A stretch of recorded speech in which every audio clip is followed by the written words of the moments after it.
Just ready to go. Yeah. Hello, everyone. This is Joe Meloche. I'm the superintendent of the Cherry Hill Public School District. Thank you for joining me today for my monthly online lunch. I'm very excited today because I have a very special guest with me. It's my pleasure to introduce all of you to Mrs. Jen Fleisher. Jen is the Zone PTA president. So she oversees an incredible amount of work that goes on in our district and in our community. So I'm very excited that Jen has the opportunity to spend some time with us. We're going to go through and have a bit of discussion. So Jen, thanks for being here. Thank you for having me. You are certainly welcome. I have a few questions that I'd like to ask, if that's okay. Okay. So first, if you can just tell us about Zone PTA. What is it? What's it do? Why is it important to the Cherry Hill community? Just kind of give us some background. Sure. First, like I said, thank you so much for having us. Zone is very excited to be included in this very auspicious occasion of the online lunch. Thank you. So Zone PTA is something, it's actually something different that not every single town has, which I find very interesting. We have such a large district, of course, of 19 schools. Right. So we have our 19, what Zone is, it's an umbrella organization that includes all 19 presidents, plus our special education PTA, which is called our SEPTA PTA. Wow. So we have 20 presidents, because there is a president of the SEPTA, Sure. that join us at the table. And then we have 11 committees that we run. They run from character education, Right. to bylaws, to education and health and safety. So we have chair people of those also that are different than the presidents. And we're also lucky to have administration like you show up at our meeting every week, which we're very happy about. And a lot of other people like Barbara Wilson Right. that come, and we always have a board of education member that attends, so we're very lucky in that respect. So really what it is we don't really do, per se, a lot of activities like the other PTAs, but we're a clearinghouse for information, whether it's from national, state PTA, and we're also making sure that all the PTA presidents know what is going on in the district, and you're very helpful with that. Okay. Because one of our things that we do, which we're very lucky, is Dr. Meloche meets with our executive board, because we also have a 5-person executive board. Right. We meet every week, the week before our meeting, we meet every month. And we actually are able to present with you questions that all the PTA presidents have asked Right. For you to answer for the next meeting. Right. So we're very lucky that you actually come to each of the meetings, and you have about a half-an-hour presentation. Right. Sometimes go a little longer. I do apologize. Dr. Meloche is very nice about speaking for a long time, which we love, because you're very thorough and you're always very gracious with your answers and letting us know what's going on. Right. So I think that is actually one of the most important things in Zone PTA, Right. because it's all about getting information out to all the schools. And Right. because we have so many people in our district and so Right. many schools in our district, we really needed to have sort of a starting off point where people can come and share ideas and share information. One of the other things that I think is a very important thing that Zone PTA does is we need to keep our PTAs actually legal and financially accountable. Sure. Because all of us have done fundraisers for the PTA, but I don't know if everyone knows there's lots of rules that we need to follow as PTAs. Right. Every year we have to have a budget, and every year we have to have an audit. And it's very important for the PTAs to have some guidance with that. Sure. And in the end, it all has to be reported to the NJPTA. We also have to file taxes, so that gets very difficult for people. So it's nice to have guidance from our Zone PTA and then from the NJPTA to help our PTAs become successful. Right. That's great. It represents, as you said, all the schools, and then we're unique in some ways because we have the special ed PTA that exists as well, really to kind of focus on individual needs for those parents that we have the opportunity to meet with. And selfishly, I love meeting with the PTA. Is in terms of a parent organization, a community organization, it's one of the most valuable ones that we have. And as the school district, we formally use the PTA as the direct conduit in order to send information out to the parents. Right. Because when we get a chance to sit together in the boardroom, and there's 35 people or so that are there, literally representing thousands and thousands of parents. Right. Just because of the reality of the world in which we live, we have found it one of the most effective ways for us to communicate. So it is valuable time. And sometimes I do talk a little bit longer than my 30 minutes. I try we appreciate to. it. We never cut him off. He's the most important person at the meeting. I can talk. Jen, can you talk about some of the specific examples of work that you all have focused on this year? Of course. Every year we do a holiday card drive that we do for our neediest families in Cherry Hill. It's been really wonderful because a lot of people in the district, each of the PTAs actually either raise funds by doing like a penny drive from the kids or doing a gift card drive. And it all goes back, it's all confidential, mainly run through the nurses and some guidance counselors. They go directly through them and decide who would need the gift cards. But it's been a wonderful thing for us to be able to help, and we even want to expand it more. So that's something that we love to do. That's one of our biggest things. We also bring in speakers every single meeting, and that, besides you, which is our always VIP guest, is a speaker. And we've had people from Cherry Hill Education Foundation, Eleanor Stoffman, the Alliance. We had Steve Redfirm from CHEA, who's wonderful and comes to many of our meetings. We've had, the Director of Security, we had Tony Separito come. We had a park presentation by Dr. Mahan and, Faith Holgram. And it's been wonderful because I think it's actually gives the president sort of, I guess, more in-depth information than what they would get from even just reading something online or getting a short presentation. This past meeting, we just had the student activity counselors, student assistant counselors. Thank you. It was Jen DeStefano and Barbara Cozy from East and West, respectively. They were just wonderful because they told us what is going on in the school. From Tony Separito coming in to talk about all the, the update on safety in our schools, and then also to have like a drug and alcohol talk with the SACs. It was really great because it sort of gives us a view. Sometimes it's scary, but sometimes it makes us feel better. But we all want to be very much informed, and that's what we're here for as Zone PTA. So, so that's one of the most important things that we do. That's fantastic. And I know with the card drive that occurs, in the fall and into the early winter, and the families that do benefit. There's a tremendous need within our community, and it's a tremendous support, and we get to hear the positive outcomes from the schools. So I'm very grateful to that work going on. So a lot of parents, one of the challenges we have with parents being involved is folks work, right? There's a lot going on in the world around us. How can folks, if they can't attend PTA meetings, how can they stay involved? How can they be part of PTA? How can they be involved in the information? How can they help to serve in some way? It's a crazy time. Like in the world, it's a crazy time for everybody. Not many people have time. So we appreciate any time that anyone gives. The biggest thing that I'm always a proponent of with PTA is to make sure it's inclusive for everybody. It's not, some people are lucky enough to stay home. Some people have part-time jobs. Some people are full-time and even above. The fact that all of us want the best for our kids, that's what I think PTA is about, and I think all of us working as a team together.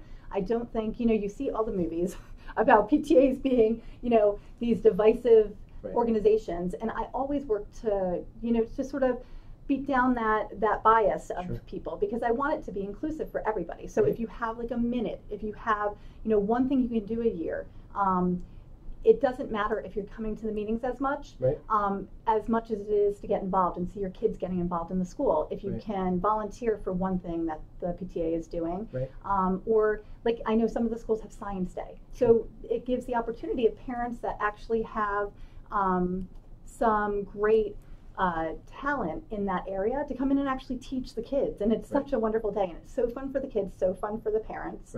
And another way of keeping involved is making sure that you're up to date on social media. This is one of the things, obviously doing this lunch today is wonderful, and that's one of the things to keep involved. But the Zone PTA, I think all the PTAs have e-boards, so there's based on the school. Ours is based here on the district website. We're at our district all the way down. We try to keep our minutes updated, and so people know what is going on, so you can always go and look at that. We also have our Facebook page, which is Zone PTA for Cherry Hill Public Schools. We have a Twitter, which is at @CHZonePTA. We actually have a character education committee, which is wonderful. They're doing lots of fun things, and they're very active on Twitter. And they're at CHARED, so character ed, PTA zone. So CHARED PTA zone. And those are actually on our website, or on our e-board on the district website. So people can go and check. But as far as each of the individual schools, all of them, I would say 99%, if not 100% of them have Facebook pages.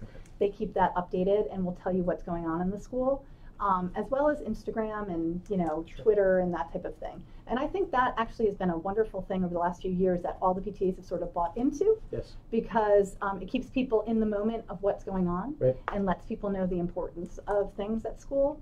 But like I said, if you're working And even if you have just certain times of the year that are more busy than others, the PTAs are there to hopefully, and that's my hope, is to be welcoming and to have every single parent involved in, even if it's a minute way, just so you can feel that you're part of your child's education in a different way. Right. And also to help support the teachers, because that's a lot what the PTA does, and the principal. That's great.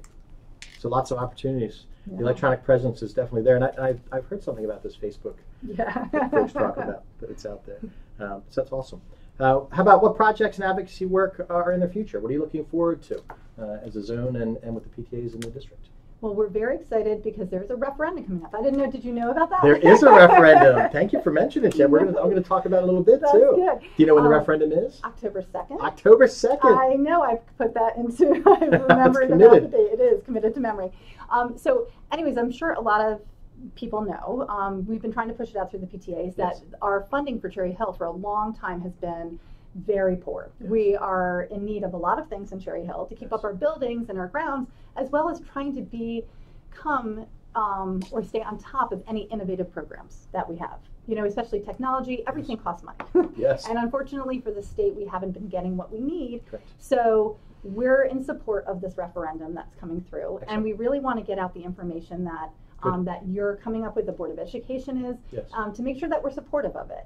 I think it will be a huge step and to helping our school sort of honestly equal out, and maybe in some ways hopefully jump forward. Right. But we have some things that we really have to, infrastructure wise, unfortunately it's like always putting the roof back on, which you don't get to see those fun things. But Right. I think you also have some other very exciting ideas that hopefully will be rolled out, and I think that will get everyone excited about it. Yes. But we have a fair funding committee that meets every month.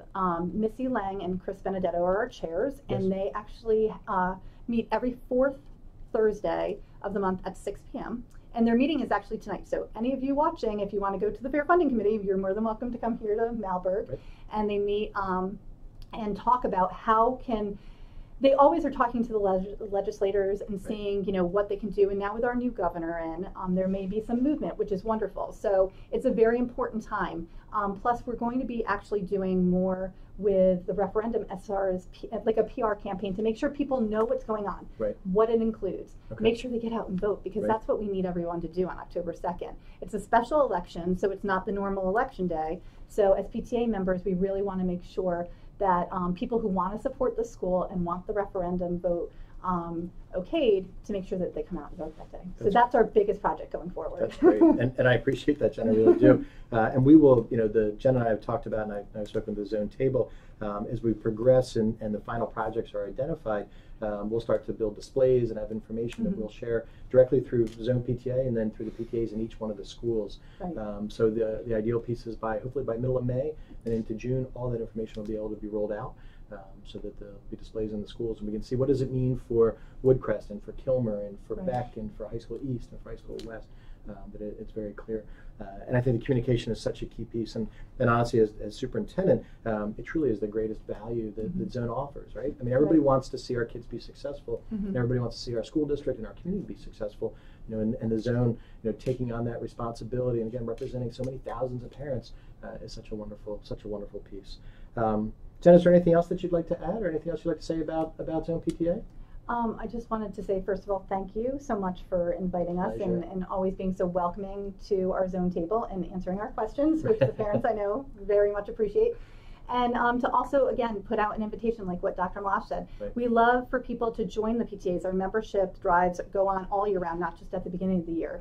And just to join the PTA, that helps us just with numbers, and it helps us, with fundraising. And we just want to include everybody. We want to be inclusive. So we just look forward to having more members and just continuing on this path of hopefully doing many things for our kids that are new, fun, and exciting. It's fantastic. Thank you for all your time. Thank you so I appreciate much. you coming, I appreciate Jen. It. And remember, the PTA folks are volunteers in each one of our school communities. I'm grateful to Jen Fleisher and to her peers, and to the other parents, the moms and dads and grandparents and family members who are so actively involved in our PTAs throughout the district. this was really a special treat for Jen to be able to take the time out of her schedule to be with us and talk about Zone PTA. So you heard Jen go through and talk about all the different ways you can follow along electronically, and you can keep in touch with what the PTAs are doing. And as a school district, remember, we always try to utilize our electronic platforms so we can push information out, and so the information is accessible to folks when they can best go online to find it. It is online lunch, so I have my lunch sitting in front of me, at least part of my lunch. Again, my yogurt and my almonds. I didn't bring out, but I've started after the first of the year, I'm adding chia seeds into my yogurt. So I don't know if you've tried the chia seeds. A little extra fiber, a little protein. It's been a nice addition for me, but I put them in with my almonds into my yogurt. You know, I do like my vegetables. It's a little crudité, broccoli, celery, and carrots, banana, and a little bit of coffee. Now it's, you know, just very limited in the coffee. I have my water that will continue on with my lunch as well. We did have some questions that came through ahead of time. If you have questions you would like to ask, Barbara Wilson, who's our public information officer, is seated here at the table across from me. Don Bard, who's our director of operations, is also in the room. He's running the electronic side. If you have questions you'd like to ask, please send them through public information, or if you're watching us on YouTube, you can put it through in the chat directly, and Barbara will put those questions to me. I know we have a number of people that are watching us this morning, but I do want to say to Lily's mom, Lily is one of the Beck students whose artwork is displayed on the wall behind me. Lily and her mom could not come to the reception last week. So Lily's mom, this picture right here, this is Lily's watercolor that's hanging on the wall. So hopefully you can see that over me with where it is. And thank you for letting us know. But the Beck art students, again, once a month or so that we rotate the art that comes through here, had a phenomenal reception last Thursday evening, and just amazing for me to hear from the children about their projects, how they identified what they wanted to do, and how they actually designed them.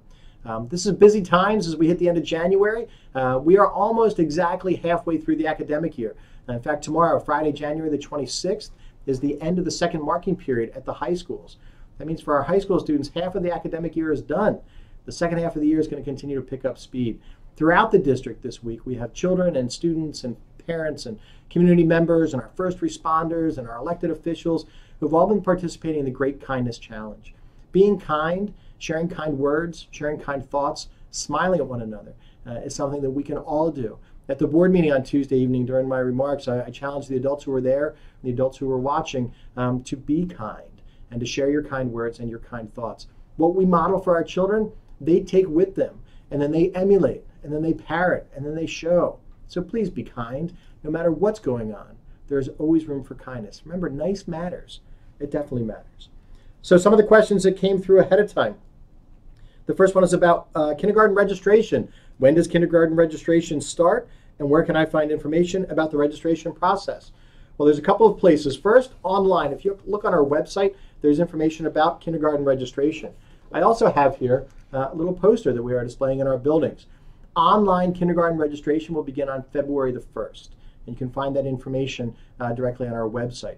We run a little roundup, kindergarten roundup here at the administration building throughout the month of March. Each one of the schools has a designated day where we bring folks over from the school. We set up a big area, and parents can come in and register their children for kindergarten. So the information is online. There are posters in each one of the schools. If you have specific questions about information that you need to bring with you, certainly contact either your neighborhood school, you can contact our registration office, or contact public information, and we can send that along directly to you. We are looking very much forward to the new kindergartners that are going to be joining us and being part of the Cherry Hill School District family this coming September. And again, very excited that in September of 2019, we are currently on track to launch full-day kindergarten in all 12 of our neighborhood schools. So very exciting. Second question that came through, how was the extra $1 million that was received towards this year's budget used? Do you anticipate that we'll receive similar extra compensation from the state this year, so in the new budget that we build? And if so, how will that extra money be used? So one of the things, and Jen spoke quite a bit about the Cherry Hill Fair Funding Committee, and again, the Fair Funding Committee will meet this evening, 6 p.m. Today is Thursday, January the 25th. We'll be at 6 p.m. in the boardroom here at Malvern. Our Fair Funding Committee and the voice and the need in Cherry Hill was, I believe, heard by our legislators. This committee has met for a number of years. We're in regular contact with the legislators who represent us at the state level, as well as our local elected officials, talking about the need to be more fairly funded. So when the fiscal budget for the state of New Jersey was adopted for 2017-2018, which goes back to last summer, Cherry Hill received a little more than $1 million in additional aid. That money was spent in a couple of different ways. For one piece, about half of that was spent on technology, as we look to continue to upgrade our technology as instructional tools and materials that we have ordered for our instructional staff, so that we can continue to enhance what's being done in the classroom. So that's a big piece of it. And then additional facilities work, including doors, including lockers. We're in the process of replacing the lockers at Beck Middle School as we look towards other projects that are going to be done. I'm hopeful that we will continue to receive that additional $1 million in this year's budget. We eagerly anticipate the new governor as he does his budget address that'll be coming up soon, and we get the ultimate numbers from the state. I know that our legislators, and we continue to meet with Lou Greenwald and Pam Lampett and Senator Beach, continue to be advocates for us and for our school district, and continue to talk about the need for more fairly funding the Cherry Hill Public Schools. Jen also talked about October 2nd of this year, in which we'll be going out for referendum. There's work that needs to be done in our schools. There's work that needs to be done on our grounds, and it goes throughout our entire district. Cherry Hill Public School District, we're the 12th largest district in the state of New Jersey. We have about 1.7 million square feet of classroom space, about 354 acres of land, and our buildings on average are about 50 years old. There's work that must be done. We'll be going out for referendum again October 2nd, 2018. And we're in the process right now of working through administratively and doing presentations to the board about the specific projects that will be contained in the referendum. In March, so in about 8 weeks or so, we will ask the board to adopt the projects to be submitted to the state for the referendum.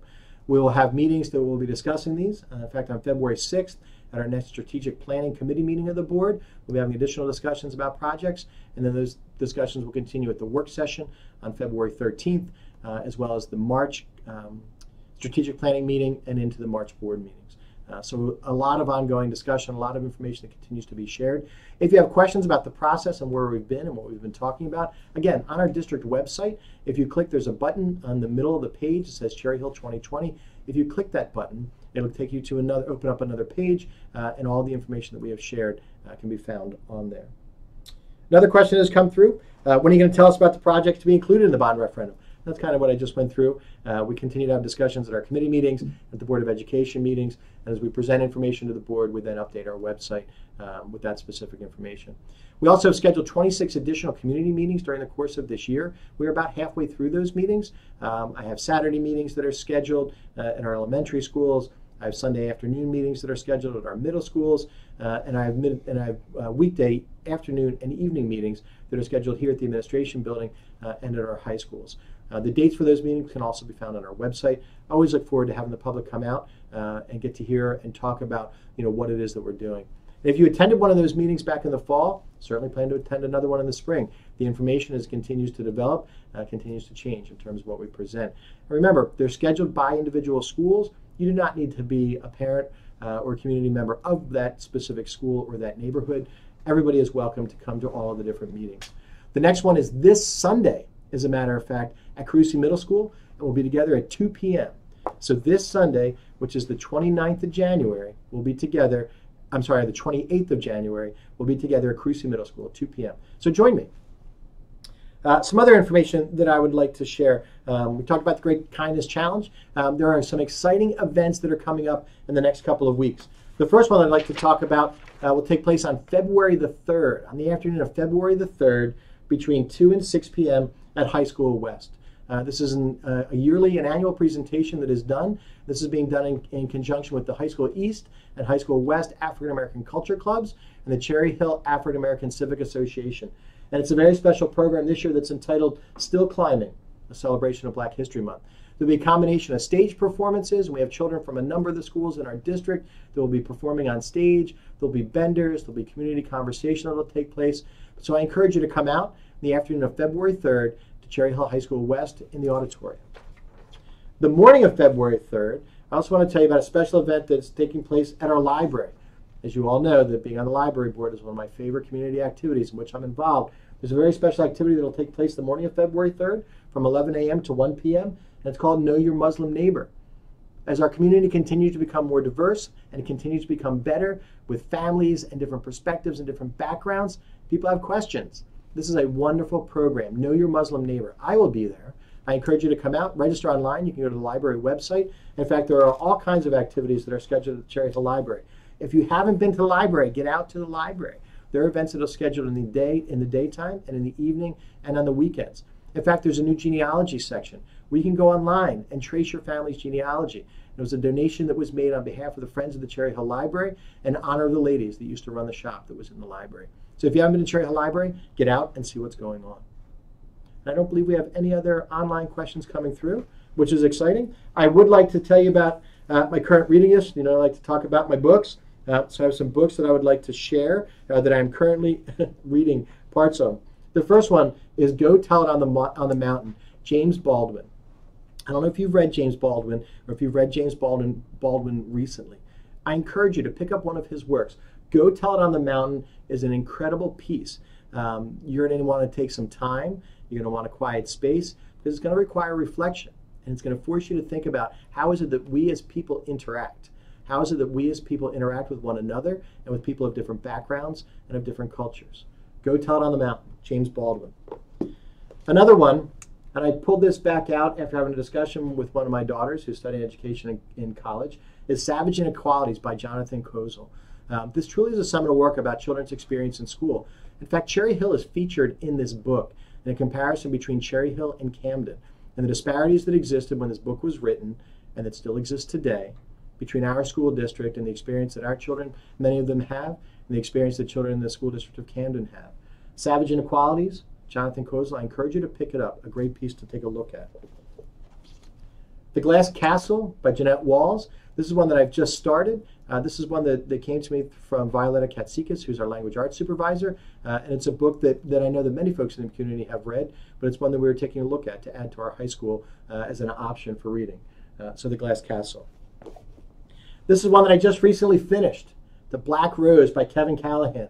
Kevin is a local author. He's a South Jersey guy. He continues to write about sports. Kevin published a trilogy of books. This is the first book in the trilogy, The Black Rose.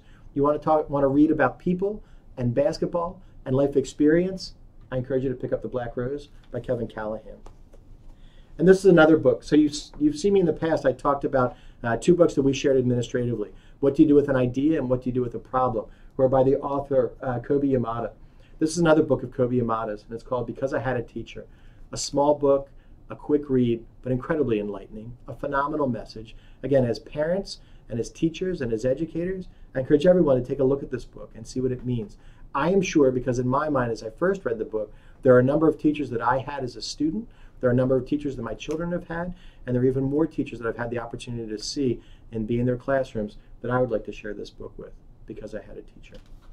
So again, continue to stay in touch with us. Follow us on our electronic platforms. Sign up for our newsletter. If you haven't downloaded the district app, go to the Google Play Store or to the iTunes Store. It's a free download, but continue to follow along. If you have questions about something going on in the Cherry Hill School District, I always encourage you to ask us directly in the Cherry Hill School District. We have the online community conversation that exists. We have the quick question button. You can always email Mrs. Wilson at Public Information or email me directly. If you have a question, come out and ask. Continue to be kind. Continue to share a kind word. Have a great rest of your January.